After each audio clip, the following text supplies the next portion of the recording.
오늘 하나님께서 우리에게 주신 말씀은 빌립보서 1장 19절에서 21절 말씀입니다. 신약성경 빌립보서 1장 19절에서 21절 말씀입니다. 하나님의 말씀 봉독하여 드릴 때 하나님의 음성을 경청하십시오. 이것이 너희의 간구와 예수 그리스도의 성령의 도우심으로 나를 구원에 이르게 할 줄 아는 고로 나의 간절한 기대와 소망을 따라 아무 일에든지 부끄러워하지 아니하고 지금도 전과 같이 온전히 담대하여 살든지 죽든지 내 몸에서 그리스도가 존귀하게 되게 하려 하나니 이는 내게 사는 것이 그리스도니 죽는 것도 유익함이라. 아멘. 사람의 마음을 다루는 이 심리학을 보면은 우리의 신앙하고 연결되는 부분들이 참 많다는 것을 알 수 있습니다. 그 중에 대표적인 심리학이 알프레드 아들러의 개인 심리학이죠. 굉장히 기독교 신앙하고 비슷한 부분들이 많아서 제가 설교 중에도 여러 번 언급했던 사람이 이 아들러의 심리학입니다.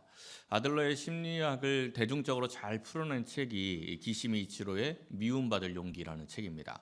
책은 심리학에 관심이 없는 사람들도 읽어보면 여러 가지로 이 도움을 참 많이 받을 수 있는 그러한 책입니다. 이 아들러가 인간관계를 이야기하면서 인간관계에서 굉장히 중요한 걸 믿음이라고 이야기를 합니다.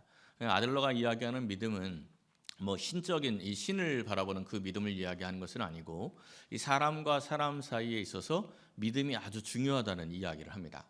근데 그 믿음을 두 가지로 이야기를 해요.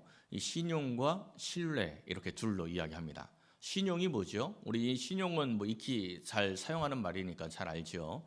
은행에서 대출 받을 때 필요한 게 신용입니까? 신뢰입니까?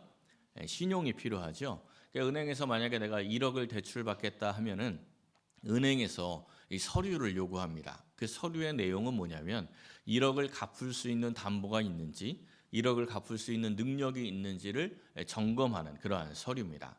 그리고 봐서 1억을 갚을 수 있다라는 게 인정이 되면 그것을 신용하고 1억을 내어주는 거죠. 그러니까 1억을 내주는 게 이 사람이 갚을 수 있을 만큼 내가 내주겠다. 이게 이제 신용입니다.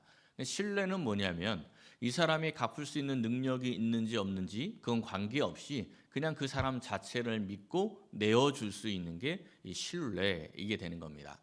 아들러가 이 믿음에 대해서 이야기하면서 인간관계의 기본은 신뢰다 이렇게 이야기합니다. 근데 사실 우리들은 인간관계 할 때 신용을 더 중요하게 여기죠. 근데 가장 중요한 게 이 신뢰가 기반이 되어야 한다 이런 이야기를 했어요. 근데 발달 심리학자인 에릭슨 아주 유명한 사람이죠. 에릭슨도 이와 아주 비슷한 이야기를 합니다. 에릭슨은 사람의 심리 사회적인 발달을 8단계로 보죠. 근데 제일 첫 단계가 뭐냐면 신뢰 대 불신이에요. 0세부터 1세까지 24개월 우리로 이야기하면 두 돌 될 때까지의 그 기간인데 그 기간이 신뢰감과 불신감을 배우는 그러한 시간이라는 겁니다. 그러니까 이 아이가 그 시기에 자라날 때 부모로부터 부모의 신뢰를 기반으로 해서 신뢰감이 잘 성장한 아이들은 건강한 인격체가 된다 이런 이야기예요. 신뢰가 자라나는데 중요한 게 뭐냐면 부모의 신뢰를 받고 아이의 신뢰가 자라나는 겁니다. 근데 이 갓난 아기를 부모가 신뢰할 게 뭐 있다고 신뢰를 이야기하나 하는데 그걸 풀어서 이야기를 하자면 뭐냐면 아이가 웁니다. 아기가 울면 엄마가 반응을 하죠. 근데 엄마가 반응을 하는 이유가 뭐냐면 이 아이가 어떤 이유가 있어서 운다. 이걸 신뢰해 주는 거예요. 그냥 그 이유를 찾는 거죠, 엄마가. 그래서 이 아이가 우는 문제를 해결해 줍니다. 그러니까 그 부모의 신뢰를 기반으로 이 아이가 내가 울면 우리 엄마가 뭔가 해결을 해주는구나 하면서 그 아이의 이 신뢰가 성장을 하는 거다라는 겁니다. 그래서 이 신뢰가 잘 자란 아이들이 건강한데 이 사회 실험한 내용이 있습니다. 어떤 실험을 하냐면 그 아이들 신뢰 불신 요 시기를 넘어간 그 아이들이 낯선 사람을 만나거나 아니면 강아지나 고양이 같은 이런 낯선 동물들을 만날 때 어떻게 반응하는가 이걸 실험을 하는 거예요. 근데 이 아이가 혼자 있을 때는 낯선 존재가 등장을 하면 당연히 웁니다. 무섭잖아요. 그러니까 당연히 울죠. 근데 이 신뢰감이 이제 이 아이가 부모하고 같이 있을 때 이제 이 반응이 다른 겁니다. 신뢰감이 잘 형성된 아이는 이 엄마 품에 안겨 있을 때 낯선 존재가 등장을 해도 울지 않습니다. 그냥 이렇게 움츠려들지언정 울지는 않아요. 근데 이 신뢰감이 제대로 형성이 되지 않은 아이들은 엄마 품에 있어도 낯선 존재가 등장을 하면 자지러지게 웁니다. 무서운 거예요. 그러니까 엄마 품에 있으나 혼자 있을 때나 전혀 차이가 없는 거죠.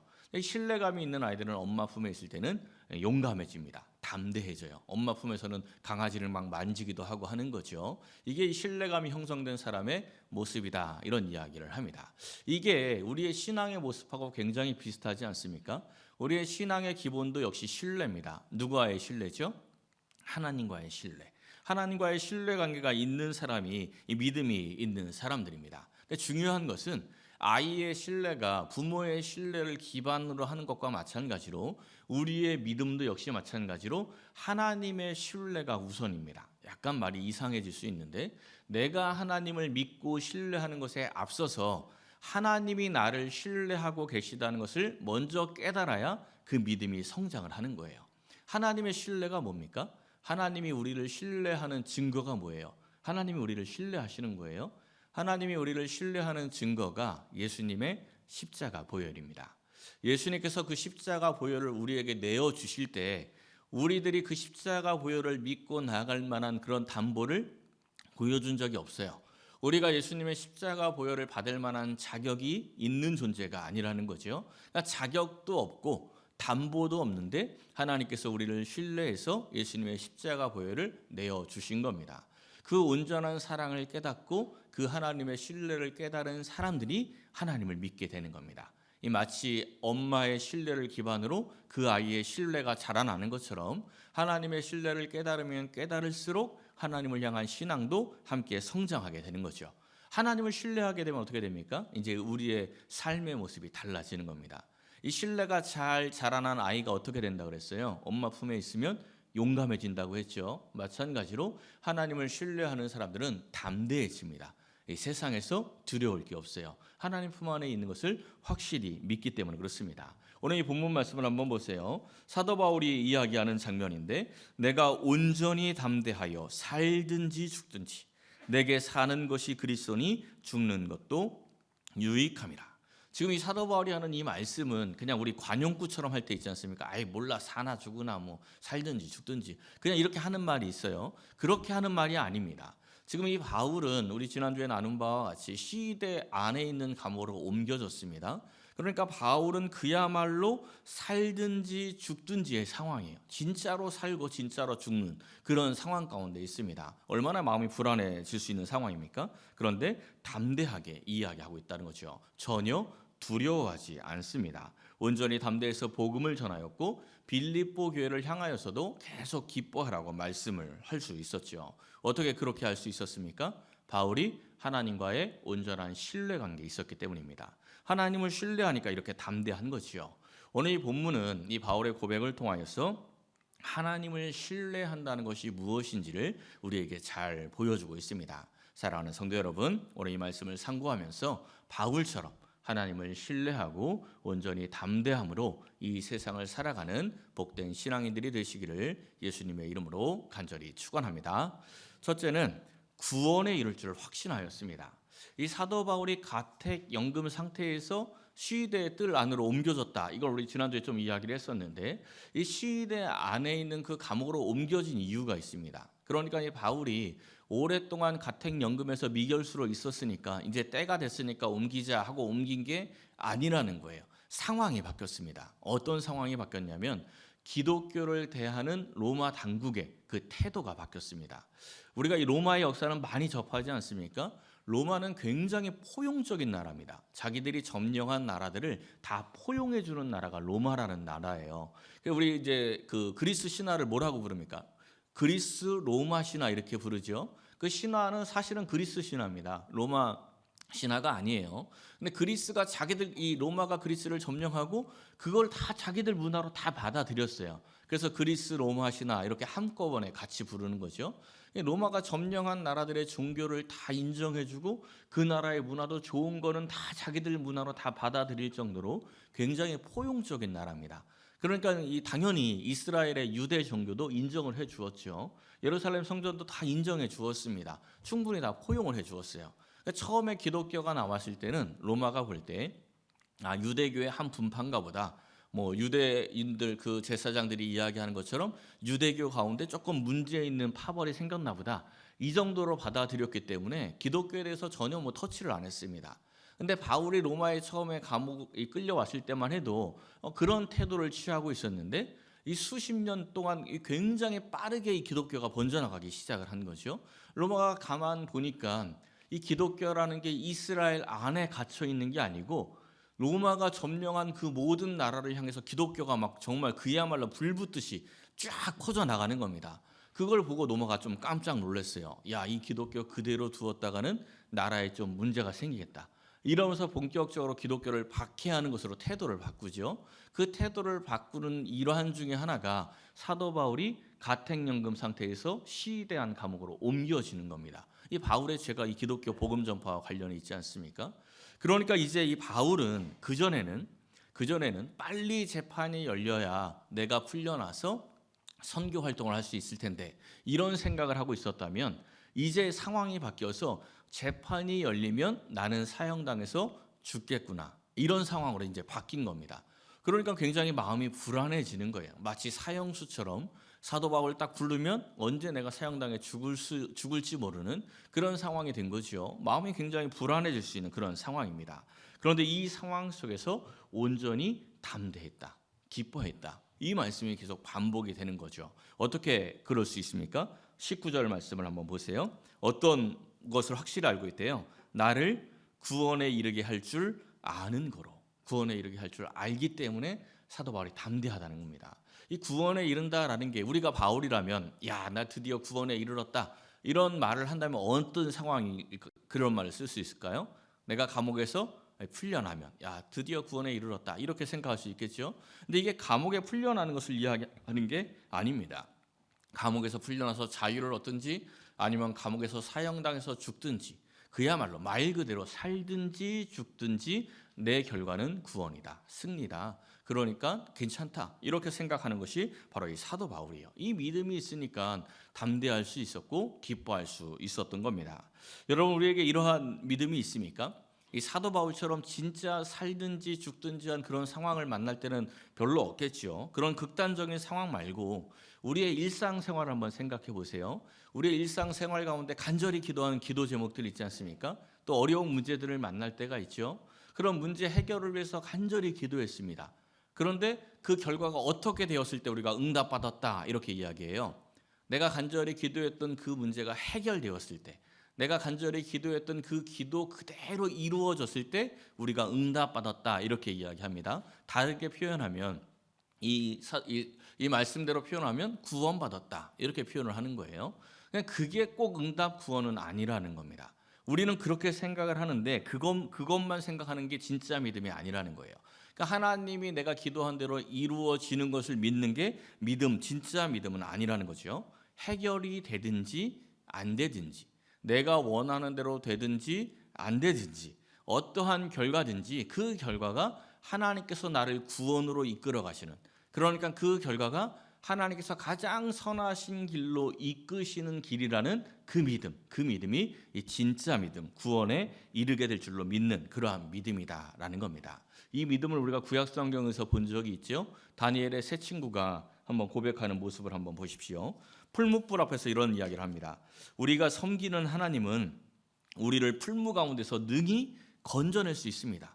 그런데 그리 아니하실지라도 하나님께서 능히 건져낼 수 있지만 그대로 그냥 타죽게 내버려둬도 우리는 하나님을 배신하고 왕의 금신상에 절하지 않을 겁니다. 이 믿음이 구원에 이르게 할 줄 아는 믿음입니다. 하나님이 나를 건질 능력이 있다는 걸 분명히 믿어요. 이 풀무불 가운데 하나님이 나를 건져 주실 수 있는 능력이 있는 것은 전혀 의심하지 않습니다. 근데 거기서 건져 주든지 그냥 타죽게 내비두든지 그거는 누구에게 달려 있다는 겁니까? 하나님에게. 그리고 그거기서 살려주든 죽게 내버려두든지 그 결과는 가장 좋은 길이라는 겁니다. 그게 가장 선한 길이라는 거예요. 그것을 믿고 있다라는 겁니다. 그러니까 이 다니엘의 세 친구가 그 풀무불 앞에서도 이렇게 담대하게 이야기할 수가 있는 거죠. 오늘 이 본문 다시 한번 보세요. 나를 구원에 이르게 할 줄 아는 믿음이 있으니까 뭐가 생깁니까? 어떤 게 생겼어요? 기대와 소망이 생기죠. 간절한 기대와 소망이 생겼어요. 간절한 기대와 소망이 있으니까 살든지 죽든지 아무런 관계가 없는 거예요. 제일 좋은 곳으로 가는 게 당연한 거니까. 우리에게도 이러한 기대와 소망이 있어야 합니다. 이 기대와 소망이 있어야 돼요. 우리 이 기대와 소망을 어디서 얻을 수 있을까요? 우리는 이 기대와 소망을 세상에서 찾을 때가 참 많습니다. 때로는 간절히 기도는 하고 있는데 기도하는 대상이 하나님이긴 하지만 기대와 소망은 세상의 것을 통해서 얻으려고 할 때가 많이 있다는 거예요. 어떤 사람은 정치를 통해서 기대와 소망을 찾으려고 합니다. 근데 정치를 통해서 기대와 소망을 얻을 수 있습니까? 그럴 수 없습니다. 어떤 정치도 모든 사람을 만족시킬 수 없어요. 또 경제는 어떻습니까? 경제가 호황이 되면 모든 사람이 다 기대와 소망을 가질 수 있습니까? 그렇지 않습니다. 나라가 아무리 잘 돼도 망하는 사람은 망하는 거예요. 또 나라가 망하고 있어도 경제가 망하고 있어도 잘 되는 사람은 또 잘 됩니다. 그냥 경제를 통해서 모든 사람이 소망을 얻을 수 없는 거죠. 이 사회의 문화가 발전을 하고 또 이 사회에 여러 가지 많은 것들이 발달을 한다고 해서 모든 사람에게 다 기대와 소망을 줄 수 없습니다. 지금 이 시대 이 과학이라든지 의학, 의료 기술 이런 게 얼마나 많이 발달을 했습니까? 근데 그 발달을 했다고 해서 모든 사람이 다 소망을 얻는 게 아닙니다. 의료 기술이 얼마나 발달을 했는지 죽은 사람 심장을 꺼내서 산 사람에게 이식을 합니다. 장기 이식하는 건 뭐 너무나 많이 보고 있죠. 요즘에는 이제 심지어 팔과 다리도 잘라서 이식을 합니다. 원숭이 목을 잘라서 목을 이식하는 그러한 실험도 하고 있대요. 굉장히 좀 윤리적인 문제는 생길 수 있는데 기술은 충분하다는 거예요. 또 얼마 전 기사를 보니까 나노봇을 만들어서 그 나노봇을 혈관에 투입해서 그 혈관에 들어간 나노봇이 암에 직접 가서 그 암을 죽이고 암을 치료하는 그러한 기술들이 지금 거의 다 완성 단계에 있다. 그런 기사도 보았습니다. 정말 모든 것을 다 할 수 있을 것 같은 그러한 시대가 요즘 시대 아닙니까? 그런데 2019년 말에 그 감기 바이러스와 거의 비슷한 이 코로나 바이러스가 딱 발견이 되니까 어떤 일이 벌어졌습니까? 정말 이 세계를 다스린다고 하는 그러한 선진국에서도 시신을 제대로 처리하지 못해서 냉동 트럭에다 그냥 쌓아놓는 그러한 일들을 우리가 눈으로 보지 않았습니까? 엄청나게 기술이 발달했는데 정말 모든 영생할 것만 같은 그런 기술들이 발달을 했는데 작은 바이러스 앞에서 아무것도 못하고 기껏 내놓은 대책이 그냥 마스크 잘 써라, 사람들 떨어져 지내라, 이게 끝이었죠. 그런 의료 기술도 사람에게 소망이 될 수 없는 겁니다. 이 세상의 모든 것들은 우리 사람들에게 간절한 기대와 소망이 될 수가 없습니다. 그럼 어디에서 이 기대와 소망을 찾을 수 있습니까? 이 사도 바울이 어떻게 이 기대와 소망을 갖게 되었습니까? 18절부터의 말씀을 보면 이런 이야기를 하죠. 너희의 간구와 예수 그리스도의 성령의 도우심으로 나를 구원에 이르게 할 줄 아는 거로 나의 간절한 기대와 소망을 따라. 지금 뭐 때문에 이 간절한 기대와 소망이 생겼습니까? 너희의 간구 그리고 성령의 도우심이죠. 함께 기도할 때 소망이 생기는 겁니다. 함께 기도할 때 성령께서 도우시는 거죠. 이렇게 기도할 때 우리가 한 마음으로 기도할 때 구원에 이르게 할 줄 아는 믿음이 우리 안에 생기는 겁니다. 그러면 기대와 소망이 당연히 생기게 되는 거죠. 기도의 3요소를 뭐라 그랬어요? 기도의 3요소, 3기라고 했잖아요. 3기.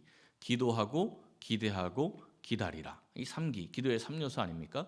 기도하면 기대가 되는 거예요. 기대와 소망이 생기는 거죠. 기대와 소망이 생기면 기다릴 수 있는 겁니다. 담대하게 기다릴 수가 있는 거죠. 28절에서 뭐라고 이야기해요? 나는 기뻐하고 또한 기뻐하리라. 이 말씀을 하고 있지 않습니까? 기대와 소망이 있으니까 그 시위대 안에 있는 감옥에서조차 기뻐하고 기뻐하는 겁니다. 그냥 단순히 나 기뻐하고 반복해서 하는 이야기가 아니에요. 문법적으로 현재형과 미래형이 같이 쓰이죠. 그러니까 지금 그 어려운 상황 속에서도 내가 지금 기뻐하고 있고 앞으로 내가 살게 되든지 죽게 되든지, 그러니까 우리식으로 이야기하면 감옥에서 풀려나는 것에 대해서 응답을 받든지 못 받든지 나는 기뻐할 거야. 앞으로도 기뻐할 거야. 이렇게 고백을 하고 있는 겁니다. 이 구원에 이르게 될 줄 아는 믿음이 있으면 바로 이러한 기쁨을 얻을 수가 있습니다. 상황에 따라 그냥 내 기분에 따라 달라지는 그러한 마음이 아닌 거예요. 그야말로 이 말 그대로 살든지 죽든지 기뻐할 수 있습니다. 감옥에 그대로 갇혀 있든지 감옥에서 풀려나서 자유를 얻든지, 내가 몸이 건강하든지 내 몸이 병들어 있든지, 내가 지금 하고 있는 일이 형통하게 잘 풀리든지 내가 하고 있는 일이 그냥 자꾸 꼬여서 막히든지, 어떠한 일에도 어떠한 상황에도 관계없이 나는 기뻐하고 기뻐한다. 이러한 고백입니다. 이 고백이 어떤 기쁨입니까? 이 고백이 진짜 기쁨, 참된 기쁨, 절대적인 기쁨이죠. 우리에게 이러한 기쁨이 있어야 합니다. 사랑하는 성도 여러분, 이러한 참된 기쁨을 맛보시기를 바랍니다. 오늘은 기뻐하고 신나 있다가 그냥 내일은 또 찡그리고 원망하고 불평하고 이렇게 흔들리는 그러한 신앙생활 말고 오늘도 내일도 살든지 죽든지 항상 큰 기쁨으로 천국을 누리며 살아가는 모든 성도님들 되시기를 예수님의 이름으로 간절히 축원합니다. 두 번째는 모든 결정을 하나님께 맡겼습니다. 20절부터의 말씀 다시 한번 보세요. 나의 간절한 기대와 소망을 따라 아무 일에든지 부끄러워하지 아니하고. 지금 사도 바울이 간절한 기대와 소망이 있는데 아무 일에든지 부끄러워하지 않는데요. 근데 우리는 이 간절한 기대와 소망을 따라 기도해 놓고 부끄러워할 때가 참 많습니다. 아주 쉬운 예를 한번 들어볼게요. 이 교회에서 함께 합심해서 기도를 제일 많이 할 때가 언제냐면 대입 때죠. 아이들 대입 수능 때. 그때들은 진짜 사람들이 한 마음으로 기도 열심히 잘합니다. 근데 한 마음으로 열심히 잘 기도했어요. 기대와 소망을 따라 기도하지 않습니까? 그리고 나서 기도가 다 끝나고 애들 시험 다 끝나고 이제 발표가 났는데 원하는 대학에 딱 합격을 했어요. 그럼 얼마나 기쁩니까? 그 기쁜 마음으로 소식을 전합니다. 근데 소식이 안 오는 사람들이 있죠. 어떤 상황이에요? 원하는 대학에 합격을 하지 못했거나 아니면 생각했던 것보다 한참 급이 낮은 대학을 들어가게 됐거나 이러면 소식을 안 전해요. 왜 소식을 안 전할까요? 그 마음이 속상하고 한편으로는 부끄러운 거예요. 그렇죠? 속상하고 부끄러우니까 얘가 원하는 대학에 가지 못했다 이 소식을 전하지 못하는 겁니다. 간절한 기대와 소망을 따라 기도해놓고 나는 부끄러워하리라 이렇게 되는 거죠. 근데 우리가 정말 진심으로 기도했다면 그 기도의 결과에 대해서 부끄러워할 필요가 없다는 겁니다. 왜 그럴까요? 내가 정말 기도했다면 이 앞서 나눈 바와 같이 구원에 이르게 할 줄 아는 믿음이 우리 안에 들어오기 때문에 그렇습니다. 그 믿음이 어떤 믿음입니까? 내가 원하는 대로 내 계획대로 내 뜻대로 되지 않았지만 내가 기도했으니 하나님께서 그 기도를 받으시고 이 아이를 가장 선한 길로 이끄시기 위해서 이 결과를 주셨구나. 이런 믿음이 있기 때문입니다. 그러니까 부끄럽지 않은 거예요. 하나님이 더 선하신 길로 이끄시려고 올해는 재수하게 했어. 하나님께서 더 좋은 길로 이끄시려고 거기보다 좀 낮은 대학을 보내신 것 같아. 이런 마음이 생긴다는 거죠. 이런 믿음이 생기는 거예요. 그러니 전혀 부끄럽지 않은 거죠. 사도 바울이 지금 왜 이 이야기를 하냐면 바울도 자기가 감옥에서 나가길 얼마나 간절히 기도했겠습니까? 감옥 안에서 기뻐하고 있었고 또 담대함으로 살아가고는 있지만 바울이 간절히 소망한 것은 감옥에서 나가서 선교하는 거예요. 이게 바울의 간절한 소망입니다. 그러니 그것을 위해서 늘 기도하고 있었겠죠. 근데 늘 기도했었는데 그 기도에 응답을 받아서 감옥에서 풀려 나간 게 아니라 도리어 악화되어서 시위대 안으로 더 깊은 감옥으로 들어왔으니까 어떤 마음이 들 것 같아요? 우리 같으면 좀 부끄러운 마음 들지 않겠습니까? 내가 기도한 거 하나님이 안 들어줬네? 하면 좀 부끄러워할 수 있는 거죠. 근데 빌립보 교인들이 그런 생각할까 봐 바울이 지금 이 이야기를 하는 겁니다. 간절한 기대와 소망을 따라 기도했지만 내가 이 더 깊은 감옥으로 들어왔지만 나는 부끄러워하지 않아. 이렇게 이야기를 하는 겁니다. 왜요? 그 결과를 하나님께 철저하게 맡겼기 때문입니다.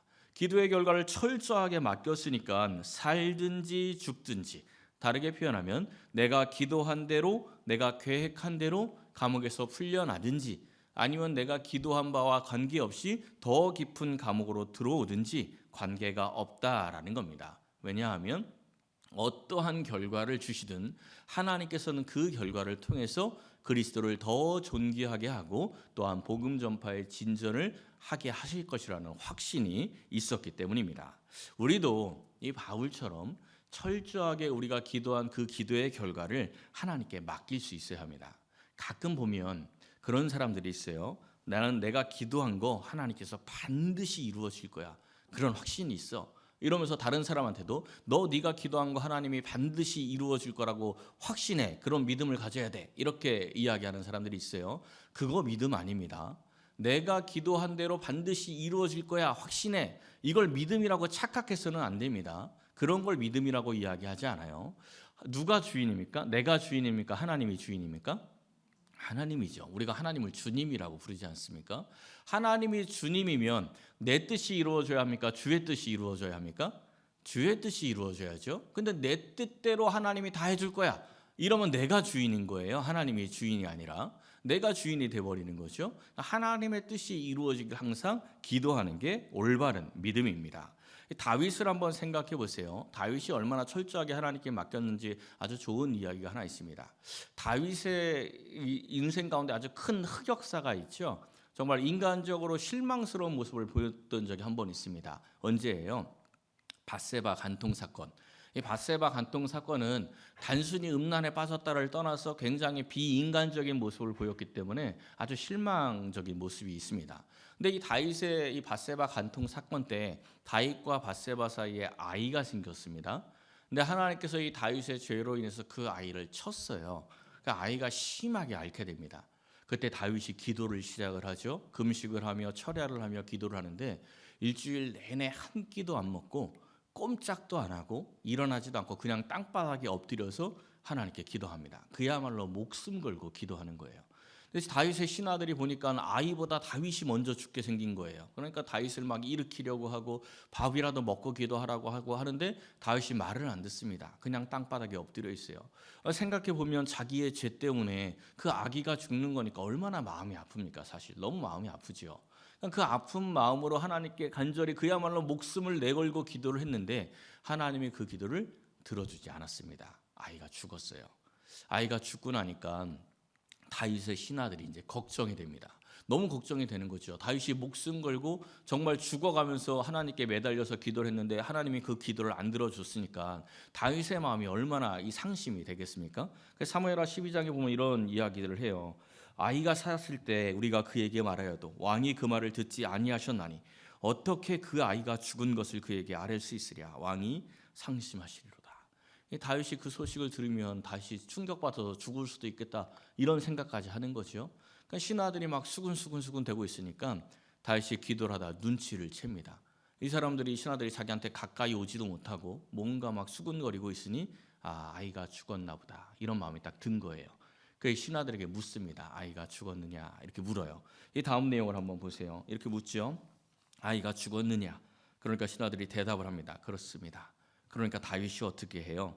땅에서 일어나 몸을 씻고 기름을 바르고 의복을 갈아입고 여호와의 전에 들어가서 경배하고 왕궁으로 돌아와서 음식을 먹습니다. 이게 참 이해가 되십니까?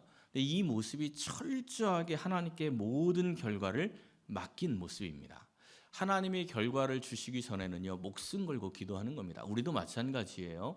내가 기도하는 것들이 하나님의 뜻에 부합한지 않은지 우리는 잘 모르지 않습니까? 근데 그 간절한 기도가 있을 때는 정말 목숨 걸고 기도하는 거예요. 마치 아이가 땡깡 놓듯이 하나님께 땡깡도 놓는 겁니다. 금식도 하기도 하고 막 기도를 하는 거죠.